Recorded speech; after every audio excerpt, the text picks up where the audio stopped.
Tonight, an unsettling trend across our country has come home again. A local woman attacked because of a request about a mask and her race. And the suspect is nowhere to be found tonight. Joywang spoke with that victim, and Joy, I don't think anybody would question that she does not want to be identified tonight. She doesn't, but police are hoping someone watching can help them figure out who did this to her. The victim is a massage therapist in Northeast Albuquerque, and the attack happened back in December. She tells me a man walked into the massage parlor without wearing a mask, so she asked him to put it on. When he refused, she refused to give him a massage.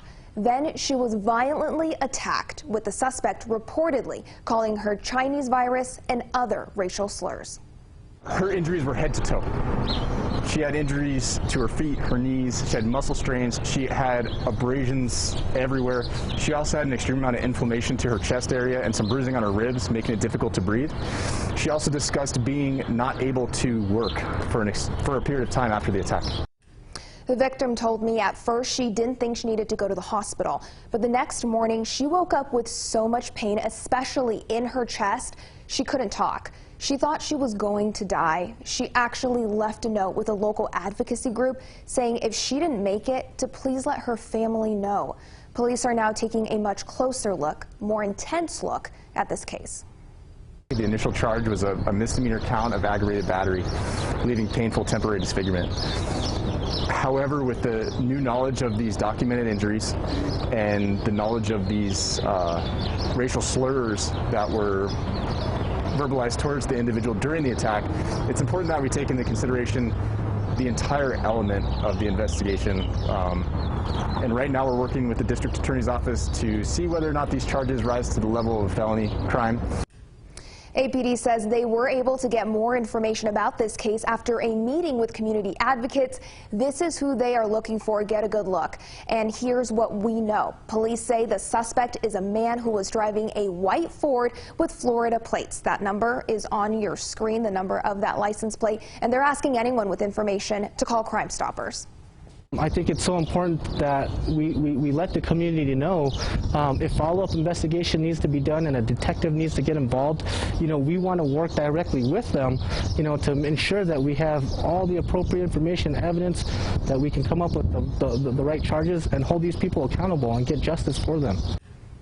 Well, Tessa, what's especially heartbreaking about this story is the victim says she moved here from China 4 years ago looking for opportunities. She spends half her time as a massage therapist, the other half as a student learning English, hoping for a better future. And she's left with this. Joy, APD at this point says they're still investigating, trying to figure out if this would qualify as a hate crime? Yeah, that part is still under investigation. We're told the suspect yelled racial slurs while attacking her, like we said, calling her the Chinese virus and other derogatory terms.